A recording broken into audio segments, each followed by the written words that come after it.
Hi friends, welcome back to the జేసార్జీ tutorials. మనం ఎప్పటి నుంచో ఎదురు చూస్తున్నటువంటి టైం టేబుల్స్ అయితే ఇవాళ రిలీజ్ అయితే అయిపోయాయి అనమాట. So second semester, fourth semester and sixth semester time tables అయితే వచ్చాయి. ఫస్ట్ మనము సెకండ్ సెమిస్టర్ టైం టేబుల్ అయితే చూసాము. నెక్స్ట్ వీడియోస్లో నేను fourth and sixth semester time tables కూడా నేను అప్లోడ్ చేస్తాను. చూడండి, మీ యొక్క ఎగ్జామినేషన్స్ ఎప్పుడెప్పుడు ఉంటాయి ఏంటనేసి వెరిఫై చేసుకోండి. ఫస్ట్ నుంచి లాస్ట్ వరకు చూసినట్లయితే మీకు ఎప్పుడెప్పుడు గ్యాప్స్ వస్తాయి, ఎప్పుడెప్పుడు ఏ ఎగ్జామ్స్ ఉంటాయి అనేది ఒక క్లారిటీ అయితే వచ్చేస్తుంది. చూసుకున్నట్లయితే మనకి Sri Krishnadevaraya university 3-year degree semester wise examinations April-May 2025 time table release అయింది కాబట్టి ఆ డేట్ అండ్ ఇయర్ మెన్షన్ చేశారు. And first year second semester ఓకేనా. మీకు టైమింగ్ వచ్చేసి మార్నింగ్ సెషన్ ఉంటుంది ఫ్రెండ్స్ ఓకేనా. ఎవరైతే ఫస్ట్ ఇయర్ స్టూడెంట్స్ ఉన్నారో మీకు ఈ మార్నింగ్ సెషన్ అయితే ఉంటుంది, చూసుకోండి. టైమింగ్ వచ్చేసి 9 o'clockకి స్టార్ట్ అవుతుంది ఎగ్జామినేషన్, 12 o'clock అయితే ఎండ్ అవుతుంది ఓకేనా.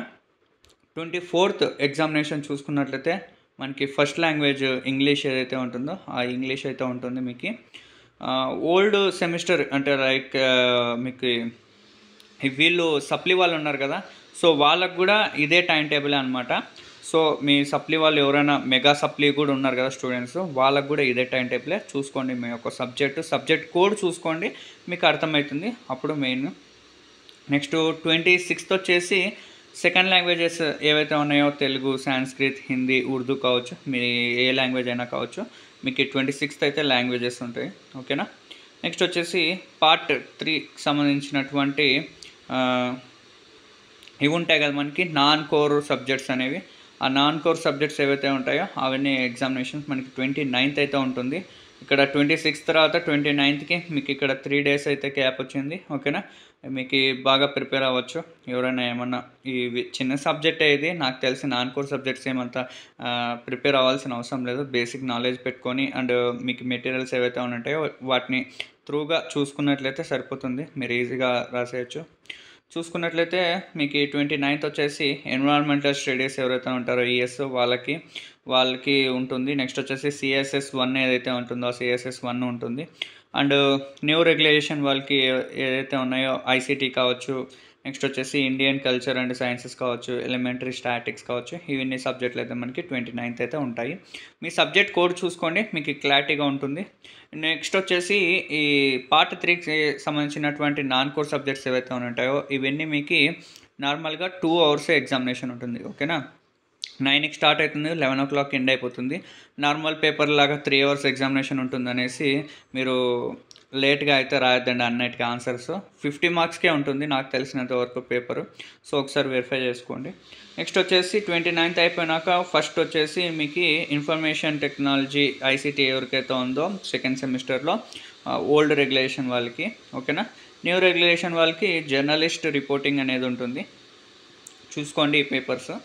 నెక్స్ట్ వచ్చేసి పార్ట్ 2కి అంటే మనకి మెయిన్ సబ్జెక్ట్స్ ఏవైతే ఉన్నాయో అవి స్టార్ట్ అవుతాయి.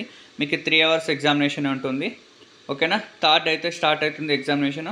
థర్డ్ చూసుకున్నట్లయితే మ్యాథమెటిక్స్ ఉంటుంది, BA వాళ్ళకి, BSc వాళ్ళకి చూసుకున్నట్లయితే మ్యాథమెటిక్స్ ఉంటుంది. జువాలజీ వాళ్ళకి, ప్యూర్ సైన్సెస్ వాళ్ళు ఎవరైతే ఉంటారో వాళ్ళకి జువాలజీ ఉంటుంది. అండ్ BA వాళ్ళు హిస్టరీ ఎవరైతే ఉంటారో హిస్టరీ ఉంటుంది. బీకామ్ వాళ్ళకి చూసుకున్నట్లయితే మనకి ఫండమెంటల్స్ ఆఫ్ అకౌంటింగ్ 2 ఉంటుంది. నెక్స్ట్ వచ్చేసి క్వాంటిటేటివ్ మెథడ్స్ ఫర్ మేనేజర్స్, అది BBA వాళ్ళు ఎవరైతే ఉంటారో అది. అండ్ BCA వాళ్ళు చూసుకున్నట్లయితే మీకు డేటా స్ట్రక్చర్స్ అయితే ఉంటుంది. ఇది ఫ్రెండ్స్ మీకు చూసుకున్నట్లయితే థర్డ్ ఉండే ఎగ్జామినేషన్స్. నెక్స్ట్ వచ్చేసి 6th చూసుకున్నట్లయితే మనకి political science, chemistry and BCom వాళ్ళకి, BBA వాళ్ళకి వాళ్ళ రిలేటెడ్ సబ్జెక్ట్ అయితే చూసుకోండి. అండ్ BA వాళ్ళకి చూసుకున్నట్లయితే నెక్స్ట్ 8th ఎగ్జామినేషన్ ఉంటుంది. ఇక్కడ మీకు చాలా గ్యాప్ వచ్చింది, 6th తర్వాత 8th 1 day gap. So 1 day గ్యాప్తో మీరు ఏమన్నా ఉంటే అంటే డే బై డే ఉంది మీకు ఎగ్జామినేషన్స్. ఇంతకుముందు ఒక్కోసారి ఎట్లా జరుగుతుందంటే ఈరోజు ఎగ్జామ్ ఉంటే మళ్ళీ రేపు ఎగ్జామ్ ఉంటుంది, మళ్ళీ రేపు ఎగ్జామ్ ఉంటే మర్నాడు ఎగ్జామ్ ఉండేది, అట్లా ఉంటుండే. అట్లా కాకుండా అట్లా మీకు ఈరోజు ఎగ్జామ్ రాశారంటే రేపు ఖాళీగా ఉంటుంది, ఆ తర్వాత రోజు ఎగ్జామినేషన్ అయితే రాస్తారు, అట్లా ఉంది. సో మీకు BA వాళ్ళు ఎవరైతే ఉంటారో వాళ్ళకి ఎకనామిక్స్ ఉంది 8th చూసుకున్నట్లయితే. అండ్ BSc వాళ్ళ స్టూడెంట్స్ ఎవరైతే ఉన్నారో ఫిజిక్స్ కావచ్చు, సెరికల్చర్ కావచ్చు, మైక్రోబయాలజీ కావచ్చు, సిమెంట్ సైన్సెస్ కావచ్చు, వాళ్ళ రిలేటెడ్ సబ్జెక్ట్స్ అయితే చూసుకోండి. నెక్స్ట్ బీకామ్ వాళ్ళకి అండ్ బీకామ్ అంటే అకౌంట్స్ కంప్యూటర్ అప్లికేషన్స్ వాళ్ళు ఉంటారు కదా, అంటే ట్యాక్సేషన్ స్పెషలైజేషన్ తీసుకున్న వాళ్ళకి వాళ్ళ రిలేటెడ్ సబ్జెక్ట్ అయితే ఉంటుంది. బీబీఏ వాళ్ళు కావచ్చు, బీసీఏ వాళ్ళు కావచ్చు, వాళ్ళ రిలేటెడ్ సబ్జెక్ట్స్ చూసుకోండి, ఇవైతే ఉన్నాయి. నెక్స్ట్ వచ్చేసి 12th ఎగ్జామినేషన్ చూసుకున్నట్లయితే కంప్యూటర్ అప్లికేషన్స్ ఎవరైతే తీసుకుంటారో బీఏలో వాళ్ళకి వచ్చేసి ఆఫీస్ ఆటోమేషన్ టూల్స్ ఉంటుంది. నెక్స్ట్ కంప్యూటర్ సైన్స్ ఎవరైతే తీసుకుంటారో వాళ్ళకి వచ్చేసి ప్రోగ్రామింగ్ ఇన్ సి ఉంటుంది. రూరల్ డెవలప్మెంట్ వాళ్ళకి సంబంధించిన సబ్జెక్ట్ వాళ్ళు చూసుకోండి. పబ్లిక్ అడ్మినిస్ట్రేషన్ ఎవరైతే తీసుకుంటారో వాళ్ళకి వచ్చేసి ప్రిన్సిపల్స్ ఆఫ్ పబ్లిక్ అడ్మినిస్ట్రేషన్ అయితే ఉంటుంది. నెక్స్ట్ వచ్చేసి computer applications office automation tools common, అంటే ఎవరైతే బీకామ్ కంప్యూటర్ అప్లికేషన్స్ ఉంటారో వాళ్ళకు కూడా ఆఫీస్ ఆటోమేషన్ టూల్స్ ఉంటుంది. నెక్స్ట్ ప్రోగ్రామింగ్ ఇన్ సి ఉంటుంది. న్యూ రెగ్యులేషన్ వాళ్ళు ఎవరైనా బీఎస్సీ స్టూడెంట్స్ ఉంటే వాళ్ళకి వచ్చేసి ప్రోగ్రామింగ్ ఇన్ సి ఉంటుంది. అంటే కంప్యూటర్ సైన్స్ ఎవరైతే స్టూడెంట్స్ ఉంటారో వాళ్ళకు కూడా ప్రోగ్రామింగ్ ఇన్ సీనే ఉంటుంది. ఎవరైతే న్యూ రెగ్యులేషన్ అంటే ఓల్డ్ వాళ్ళకి సప్లీ వాళ్ళకి వచ్చేసి ప్రోగ్రామింగ్ ఇన్ సి ఉంటుంది. న్యూ రెగ్యులేషన్ వాళ్ళు ఎవరైతే ఉన్నారో వాళ్ళకి డేటా స్ట్రక్చర్స్ యూజింగ్ సి ఉంటుంది. ఓకేనా. ఎన్ఎస్ అనేది new regulation friends. New regulation ఎప్పటి నుంచి వచ్చింది? ఐ థింక్ 2000 నుంచి వచ్చింది అనుకుంటా. 2000 బ్యాచ్ వాళ్ళకి న్యూ రెగ్యులేషన్ వచ్చింది అనుకుంటాను. అంతకుముందు ఉన్న వాళ్ళకు అందరికీ ఓల్డ్ రెగ్యులేషనే. సో మీరు ఆల్ టికెట్లో చూసుకోండి వచ్చిన తర్వాత. అంటే మీరు చదివేసి ఉంటారు కదా సప్లీ వాళ్ళు, అయితే మీరు ఏ పేపర్ అయితే చదివింటారో అదే పేపరే మీకు ఎగ్జామినేషన్ ఉంటుంది. ఇప్పుడు న్యూ రెగ్యులేషన్ వాళ్ళని పట్టించుకోవట్లండి. ఓకేనా. ఇప్పుడు కాలేజీకి వెళ్తున్న వాళ్ళు మీరు ఏదైతే పేపర్ ప్రిపేర్ అవుతుంటారో అదైతే ప్రిపేర్ అవ్వండి. కన్ఫ్యూజన్ అయితే కాకండి. దానికి ఇది దీనికి అది ప్రిపేర్ అయినారు అనుకోండి మీరు చాలా ఇబ్బంది పడతారు. ఓకేనా. అండ్ బయోటెక్నాలజీ కావచ్చు, మనకి 12th అయితే ఎగ్జామినేషన్స్ ఉంటాయి. నెక్స్ట్ 12th అయిపోతే మనకి 14th ఎగ్జామినేషన్స్ ఉంటాయి. Statics, botany, electronics, biochemistry and journalism ఎవరైతే ఉంటారో వాళ్ళ రిలేటెడ్ సబ్జెక్ట్స్ అయితే ఉంటాయి. అండ్ మార్కెట్ ఓరియంటెడ్ కోర్సెస్ అనేసి కొత్తగా తీసుకొని వచ్చారు న్యూ రెగ్యులేషన్స్ వాళ్ళకి. వాళ్ళ సబ్జెక్ట్ అయితే చూసుకోండి. ఇది వచ్చేసి మనకి ఎగ్జామినేషన్ 16th అయితే ఉంటుంది. మార్కెట్ ఓరియంటెడ్ కోర్సెస్కి సంబంధించినటువంటి ఎగ్జామినేషన్.